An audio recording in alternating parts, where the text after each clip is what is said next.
आज का पवित्र वचन पढ़ेंगे मरकुस 7 अध्याय से।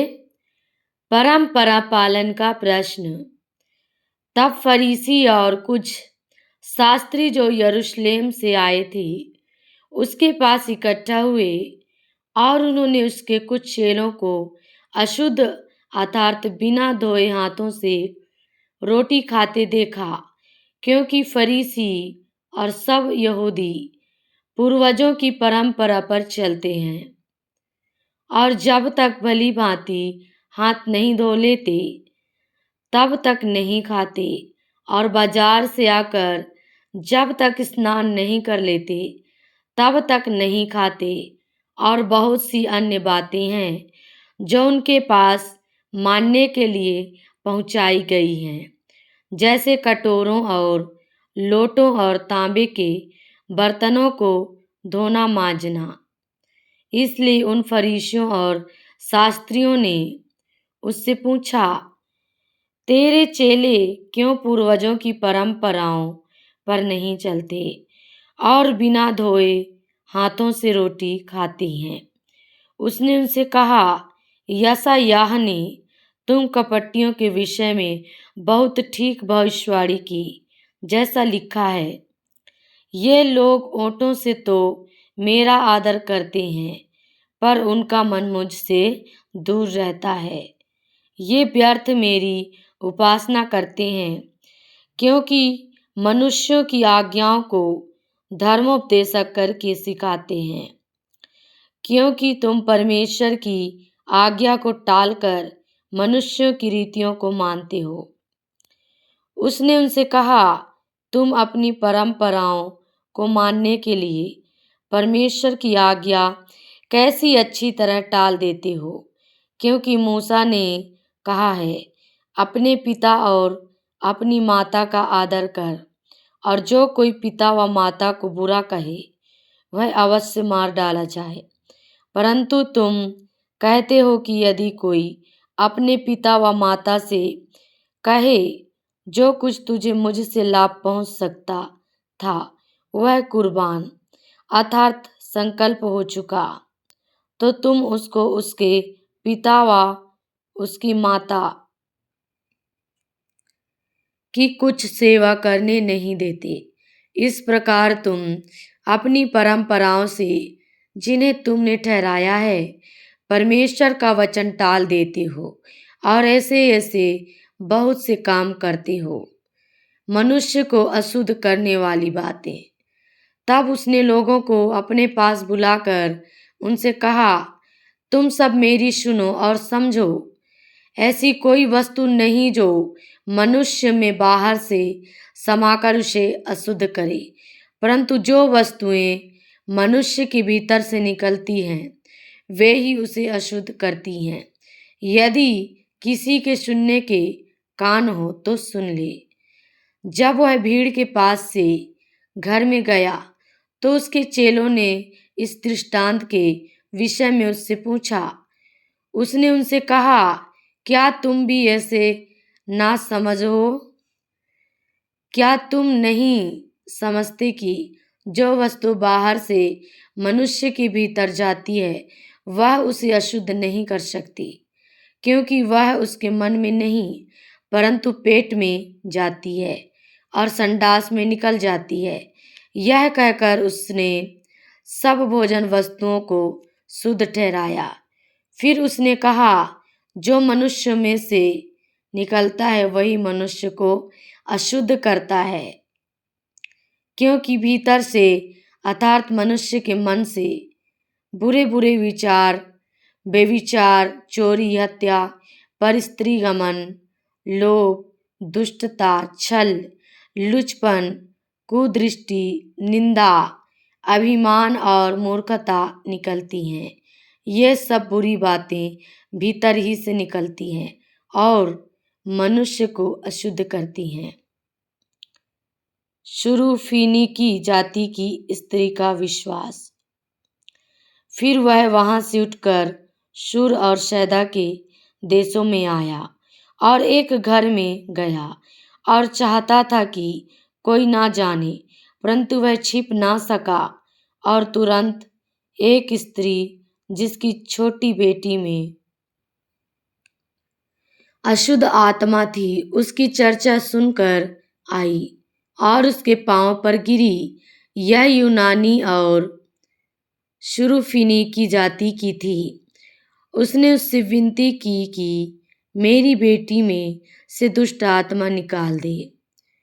उसने उससे कहा, पहले लड़कों को तृप्त होने दे, क्योंकि लड़कों की रोटी लेकर कुत्तों के आगे डालना उचित नहीं है। उसने उसको उत्तर दिया, सच है प्रभु, तो भी कुत्ते भी तो मेज के नीचे बालकों की रोटी का चूर चार खा लेते हैं। उसने उससे कहा, इस बात के कारण चले जा, दुष्ट आत्मा तेरी बेटी में से निकल गई है। उसने अपने घर आकर देखा कि लड़की खाट पर पड़ी है और दुष्ट आत्मा निकल गई है। बहिरे और हकले व्यक्ति को चंगा करना।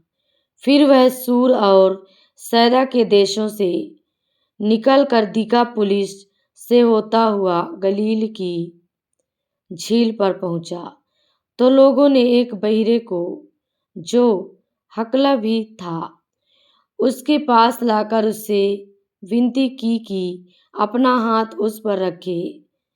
तब वह उसको भीड़ से अलग ले गया और अपनी उंगलियां उसके कानों में डाली और थूक कर उसकी जीभ को छुआ और स्वर्ग की ओर देखकर आह भरी और उससे कहा, इफ्ताह, अर्थात खुल जा। उसके कान खुल गए और उसकी जीभ की गांठ भी खुल गई और वह साफ साफ बोलने लगा। तब उसने उन्हें चिताया कि किसी से ना कहना, परंतु जितना उसने उन्हें चिताया उतना ही वे और प्रचार करने लगे। वे बहुत ही आश्चर्य में होकर कहने लगे, उसने जो कुछ किया सब अच्छा किया है। वह बहिरों को सुनने की और गूंगों को बोलने की शक्ति देता है। 4000 लोगों को खिलाना। उन दिनों में जब फिर बड़ी भीड़ इकट्ठी हुई और उनके पास कुछ खाने को ना था, तो उसने अपने चेलों को पास बुलाकर उनसे कहा, मुझे इस भीड़ पर तरस आता है, क्योंकि यह 3 दिन से बराबर मेरे साथ है और उनके पास कुछ भी खाने को नहीं। यदि मैं उन्हें भूखा घर भेज दूं तो मार्ग में थक कर रह जाएंगे, क्योंकि इनमें से कोई कोई दूर से आए हैं। उसके चेलों ने उसको उत्तर दिया, यहाँ जंगल में इतनी रोटी कोई कहाँ से लाए कि ये तृप्त हों। उसने उनसे पूछा, तुम्हारे पास कितनी रोटियां हैं? उन्होंने कहा, 7। तब उसने लोगों को भूमि पर बैठने की आज्ञा दी और वे 7 रोटियां ली और धन्यवाद करके तोड़ी और अपने चेलों को देता गया कि उनके आगे रखें, और उन्होंने लोगों के आगे परोस दिया। उनके पास थोड़ी सी छोटी मछलियां भी थीं। उसने धन्यवाद करके उन्हें भी लोगों के आगे रखने की आज्ञा दी।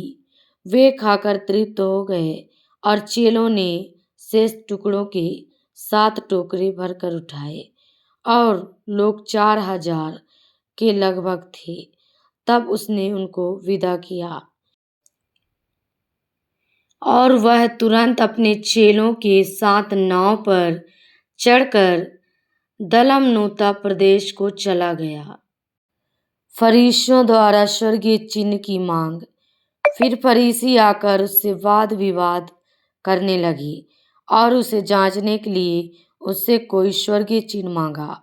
उसने अपनी आत्मा में आह भरकर कहा, इस समय के लोग क्यों चिन्ह ढूंढते हैं? मैं तुमसे सच कहता हूँ कि इस समय के लोगों को कोई चिन्ह नहीं दिया जाएगा। और वह उन्हें छोड़कर फिर नाव पर चढ़ गया और पार चला गया। फरीसियों और हेरोदेस का खमीर। चेले रोटी लेना भूल गए थे और नाव में उनके पास एक ही रोटी थी। उसने उन्हें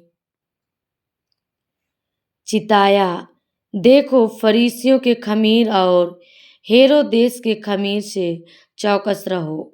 वे आपस में विचार करके कहने लगे, हमारे पास रोटी नहीं है। यह जानकर यीशु ने उनसे कहा, तुम क्यों आपस में यह विचार कर रहे हो कि हमारे पास रोटी नहीं? क्या अब तक नहीं जानते और नहीं समझते? क्या तुम्हारा मन कठोर हो गया है? क्या आंखें रहते हुए भी नहीं देखते और कान रखते हुए भी नहीं सुनते? और क्या तुम्हें स्मरण नहीं कि जब मैंने 5,000 के लिए 5 रोटियां तोड़ी थीं तो तुमने टुकड़ों की कितनी टोकरियां भरकर उठाई? उन्होंने उससे कहा, 12 टोकरियां। और जब 4,000 के लिए 7 रोटियां थीं तो तुमने टुकड़ों के कितने टोकरे भरकर उठाए थे? उन्होंने उससे कहा, 7 टोकरे। उसने उनसे कहा, क्या तुम अब तक नहीं समझते? बैतसैदा में एक अंधे को चंगा करना।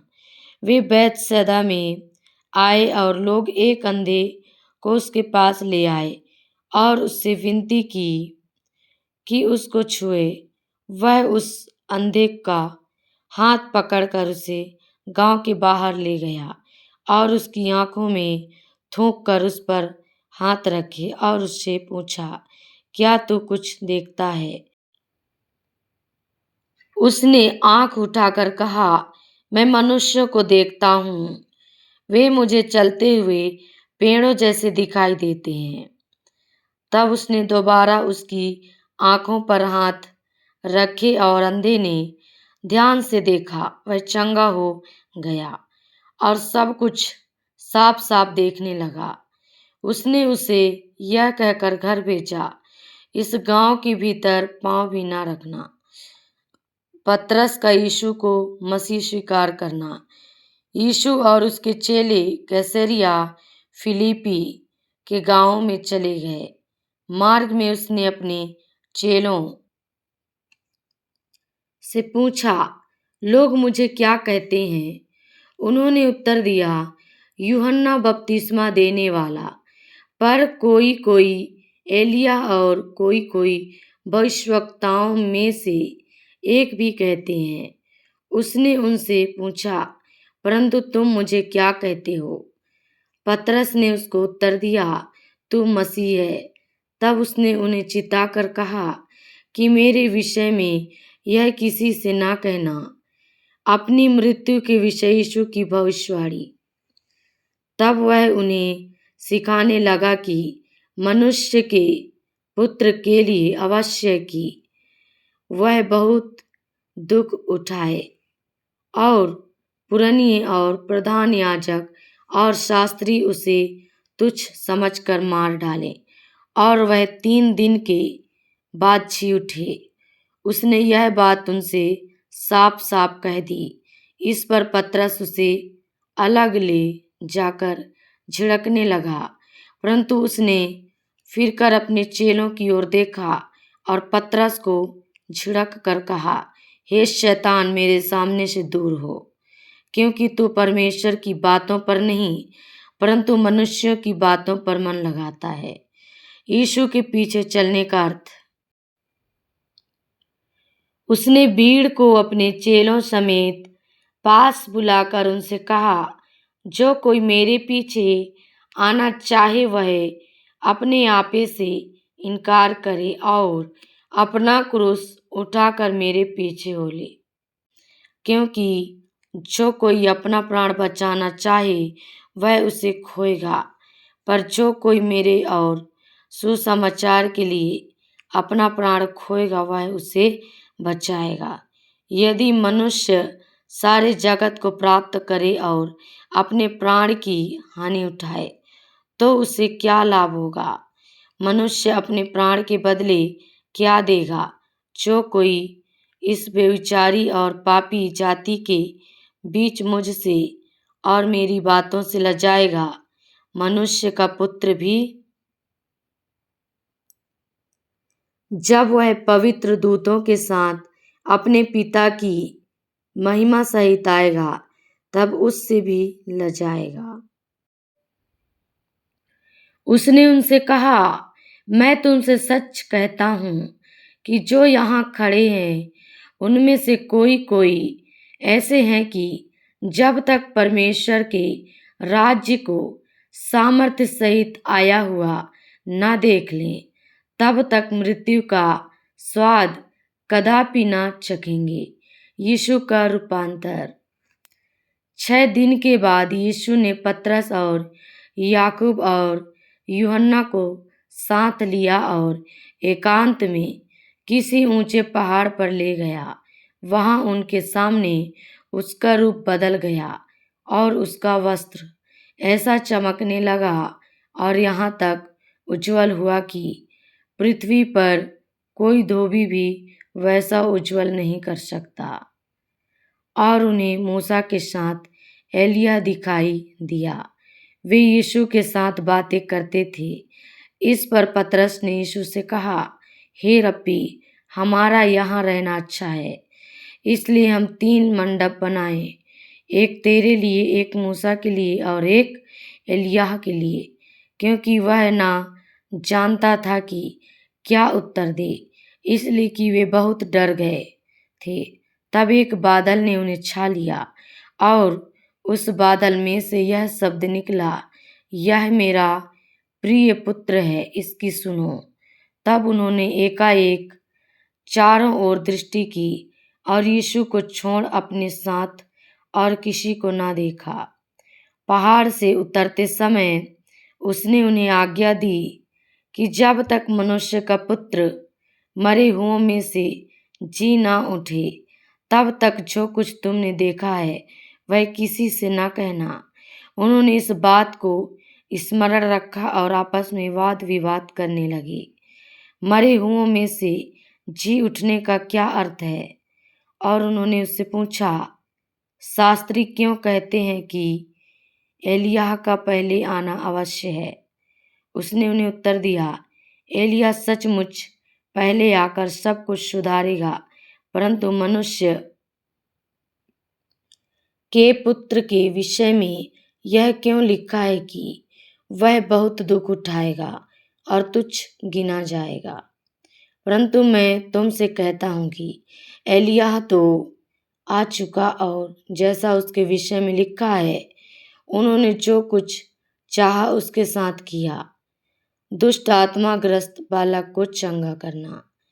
जब वह चेलों के पास आया तो देखा कि उनके चारों ओर बड़ी भीड़ लगी है और शास्त्री उनके साथ विवाद कर रहे हैं। उसे देखते ही सब बहुत ही आश्चर्य करने लगे और उसकी ओर दौड़कर उसे नमस्कार किया। उसने उनसे पूछा, तुम इनसे क्या विवाद कर रहे हो? भीड़ में से एक ने उसे उत्तर दिया, हे गुरु, मैं अपने पुत्र को जिसमें गूंगी आत्मा समाई है तेरे पास लाया था। जहाँ कहीं वह उसे पकड़ती है वहीं पटक देती है और वह मुंह में फेन भर लाता और दांत पीसता और सूखता जाता है।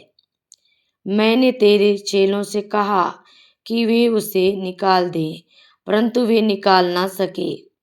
यह सुनकर उसने उनसे उत्तर दे के कहा, हे अल्पविश्वासी लोगों, मैं कब तक तुम्हारे साथ रहूंगा और कब तक तुम्हारी सहूंगा? उसे मेरे पास लाओ। तब वे उसे उसके पास ले आए और जब उसने उसे देखा तो उस आत्मा ने तुरंत उसे मरोड़ा और वह भूमि पर गिरा और मुंह से फेन बहाते हुए लौटने लगा। उसने उसके पिता से पूछा, इसकी यह दशा कब से है? उसने कहा, बचपन से। उसने इसे नष्ट करने के लिए कभी आग और कभी पानी में गिराया। परंतु यदि तू कुछ कर सके तो हम पर तरस खाकर हमारा उपकार कर। यीशु ने उससे कहा, यदि तू कर सकता है, यह क्या बात है? विश्वास करने वाले के लिए सब कुछ हो सकता है। बालक के पिता ने तुरंत गिड़गिड़ा कर कहा, हे प्रभु, मैं विश्वास करता हूँ, मेरे अविश्वास का उपाय कर। जब यीशु ने देखा कि लोग दौड़कर भीड़ लगा रहे हैं, तो उसने अशुद्ध आत्मा को यह कहकर डांटा, हे गूंगी और बहरी आत्मा, मैं तुझे आज्ञा देता हूँ, उसमें से निकल आ और उसमें फिर कभी प्रवेश ना करना। तब वह चिल्लाकर और उसे बहुत मरोड़कर निकल आई और बालक मरा हुआ सा हो गया, यहाँ तक कि बहुत लोग कहने लगे कि वह मर गया। परंतु यीशु ने उसका हाथ पकड़ के उसे उठाया और वह खड़ा हो गया। जब वह घर में आया तो उसके चेलों ने एकांत में उससे पूछा, हम उसे क्यों ना निकाल सके? उसने उनसे कहा, यह जाति बिना प्रार्थना किसी और उपाय से नहीं निकल सकती। अपनी मृत्यु के विषय यीशु की पुनः भविष्यवाणी। फिर वे वहां से चले और गलील में होकर जा रहे थे। वह नहीं चाहता था कि कोई जाने, क्योंकि वह अपने चेलों को उपदेश देता और उनसे कहता था, मनुष्य का पुत्र मनुष्यों के हाथ में पकड़वाया जाएगा और वे उसे मार डालेंगे और वह मरने के 3 दिन बाद जी उठेगा। पर यह बात उनकी समझ में नहीं आई और वे उससे पूछने से डरते थे, सबसे बड़ा कौन? फिर वे कफरनहूम में आए और घर में आकर उसने उनसे पूछा, रास्ते में तुम किस बात पर विवाद कर रहे थे? वे चुप रहे, क्योंकि मार्ग में उन्होंने आपस में यह वाद विवाद किया था कि हम में से बड़ा कौन है। तब उसने बैठकर 12 को बुलाया और उनसे कहा, यदि कोई बड़ा होना चाहे तो सबसे छोटा और सबका सेवक बने।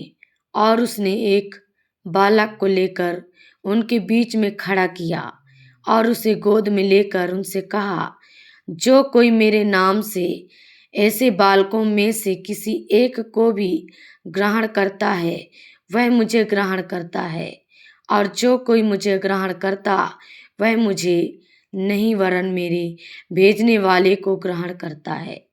जो विरोध में नहीं वह पक्ष में। तब यूहन्ना ने उससे कहा, हे गुरु, हमने एक मनुष्य को तेरे नाम से दुष्ट आत्माओं को निकालते देखा और हम उसे मना करने लगे, क्योंकि वह हमारे पीछे नहीं हो लेता था। यीशु ने कहा, उसको मत मना करो, क्योंकि ऐसा कोई नहीं जो मेरे नाम से सामर्थ का काम करे और जल्दी से मुझे बुरा कह सके, क्योंकि जो हमारी विरोध में नहीं वह हमारी ओर है। जो कोई एक कटोरा पानी तुम्हें इसलिए पिलाए कि तुम मसीह के हो, तो मैं तुमसे सच कहता हूँ कि वह अपना प्रतिफल किसी रीति से ना खोएगा। ठोकर का कारण बनना। जो कोई इन छोटों में से जो मुझ पर विश्वास करते हैं किसी को ठोकर खिलाए, तो उसके लिए भला यह है कि एक बड़ी चक्की का पाट उसके गले में लटकाया जाए और वह समुद्र में डाल दिया जाए। यदि तेरा हाथ तुझे ठोकर खिलाए तो उसे काट डाल। टुंडा होकर जीवन में प्रवेश करना तेरे लिए इससे भला है कि 2 हाथ रहते हुए नरक की आग में डाला जाए, जो कभी बुझने की नहीं, जहाँ उनका कीड़ा नहीं मरता और आग नहीं बुझती। यदि तेरा पाँव तुझे ठोकर खिलाए तो उसे काट डाल। लंगड़ा होकर जीवन में प्रवेश करना तेरे लिए इससे भला है कि 2 पाँव रहते हुए नरक में डाला जाए, जहाँ उनका कीड़ा नहीं मरता और आग नहीं बुझती। यदि तेरी आँख तुझे ठोकर खिलाए तो उसे निकाल डाल। काना होकर परमेश्वर के राज्य में प्रवेश करना तेरे लिए इससे भला है कि तो आँख रहते हुए तो नरक में डाला जाए, जहाँ उनका कीड़ा नहीं मरता और आग नहीं बुझती, क्योंकि हर एक जन आग से नमकीन किया जाएगा। नमक अच्छा है, पर यदि नमक का स्वाद जाता रहे तो उसे किससे नमकीन करोगे? अपने में नमक रखो और आपस में मेल मिलाप से रहो। तलाक के विषय यीशु की शिक्षा। फिर वह वहां से उठकर यहूदिया की सीमा में और यरदन के पार आया। भीड़ उसके पास फिर इकट्ठी हो गई और वह अपनी रीति के अनुसार उन्हें फिर उपदेश देने लगा। तब फरीसियों ने उसके पास आकर उसकी परीक्षा करने को उससे पूछा, क्या यह उचित है कि पुरुष अपनी पत्नी को त्यागे? उसने उनको उत्तर दिया, मूसा ने तुम्हें क्या आज्ञा दी है? उन्होंने कहा, मूसा ने त्याग पत्र लिखने और त्यागने की आज्ञा दी है। यीशु ने उनसे कहा, तुम्हारे मन की कठोरता के कारण उसने तुम्हारे लिए यह आज्ञा लिखी, पर सृष्टि के आरंभ से परमेश्वर ने नर और नारी करके उनको बनाया है। इस कारण मनुष्य अपने माता पिता से अलग होकर अपनी पत्नी के साथ रहेगा और वे दोनों एक तन होंगे। इसलिए वे अब दो नहीं पर एक तन हैं।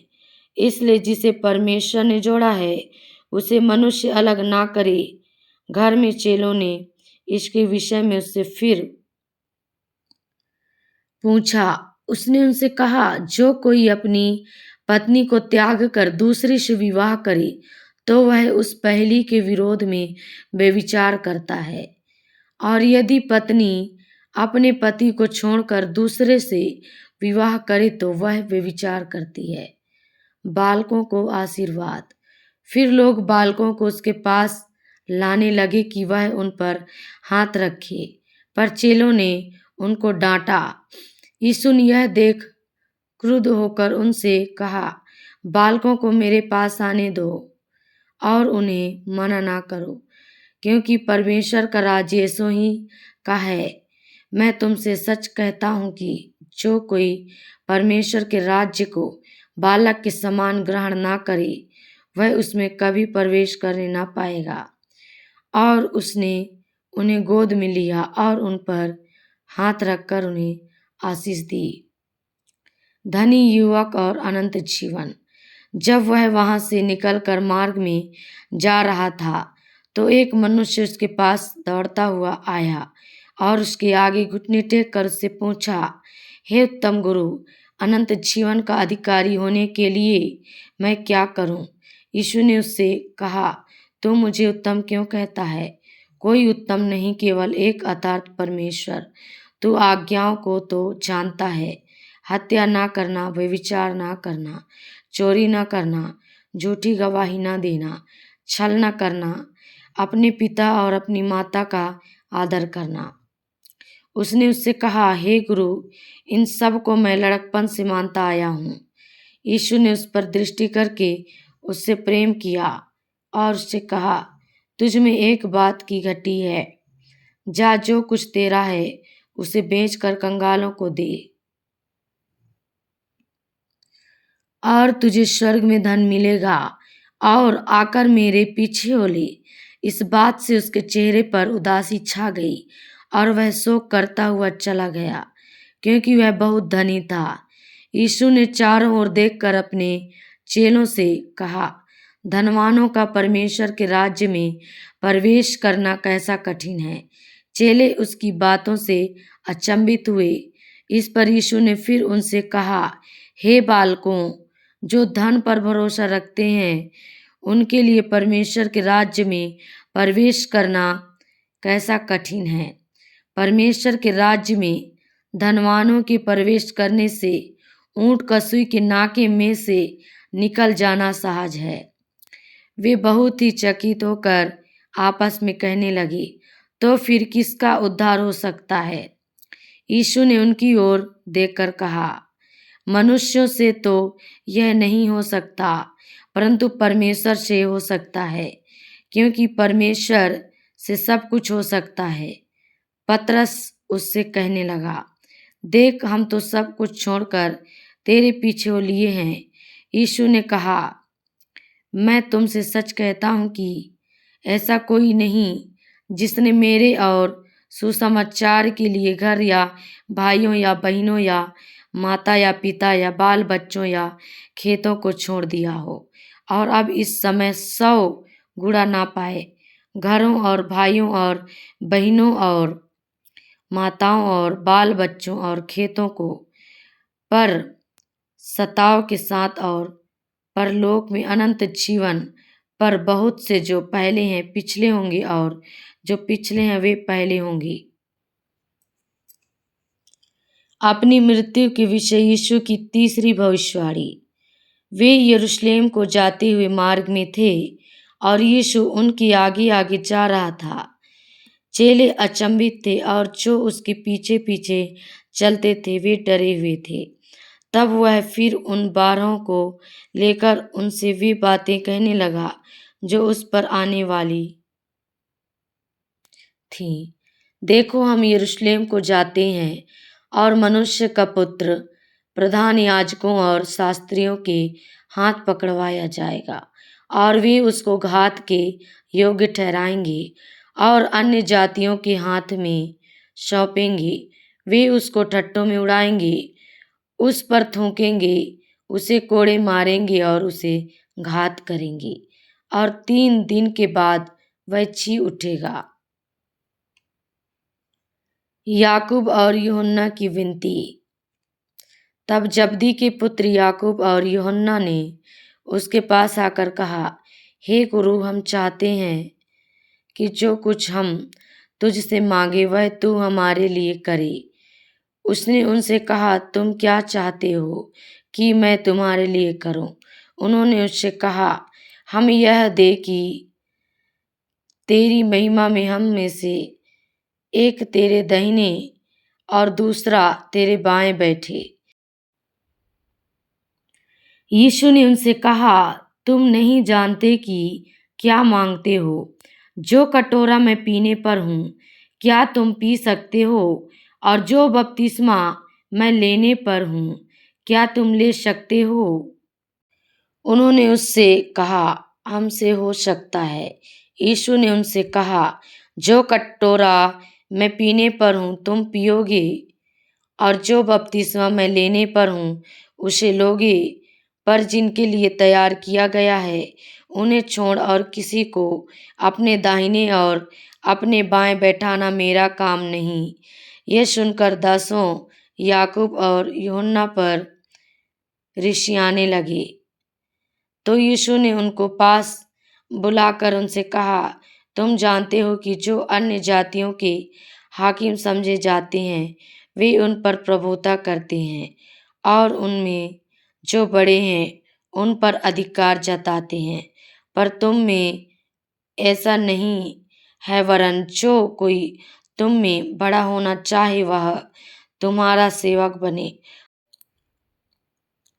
और जो कोई तुम में प्रधान होना चाहे वह सबका दास बने। क्योंकि मनुष्य का पुत्र इसलिए नहीं आया कि उसकी सेवा टहल की जाए, पर इसलिए आया कि आप सेवा टहल करे और बहुतों की छुड़ौती के लिए अपना प्राण दे। अंधे बरतिमाई को दृष्टिदान। वे यरीहो में आए और जब वह और उसके चेले और एक बड़ी भीड़ यरीहो से निकलती थी, तब तिमाई का पुत्र बरतिमाई, एक अंधा भिखारी, सड़क के किनारे बैठा था। वह यह सुनकर कि यीशु नासरी है, पुकार पुकार कर कहने लगा, हे दाऊद की संतान, यीशु मुझ पर दया कर। बहुतों ने उसे डांटा कि चुप रहे, पर वह और भी पुकारने लगा, हे दाऊद की संतान, मुझ पर दया कर। तब यीशु ने ठहर कर कहा, उसे बुलाओ। और लोगों ने उस अंधे को बुलाकर उससे कहा, ढाढ़स बांध, उठ, वह तुझे बुलाता है। वह अपना कपड़ा फेंककर शीघ्र उठा और यीशु के पास आया। इस पर यीशु ने उससे कहा, तू क्या चाहता है कि मैं तेरे लिए करूं? अंधे ने उससे कहा, हे रब्बी, यह कि मैं देखने लगूं। यीशु ने उससे कहा, चला जा, तेरी विश्वास ने तुझे चंगा कर दिया है। वह तुरंत देखने लगा और मार्ग में उसके पीछे हो लिया। हालेलुया, प्रभु की स्तुति हो। खुदावंद यीशु आप सभी को इन वचनों के द्वारा चंगाई और छुटकारा दे। सभी को जय मसीह की।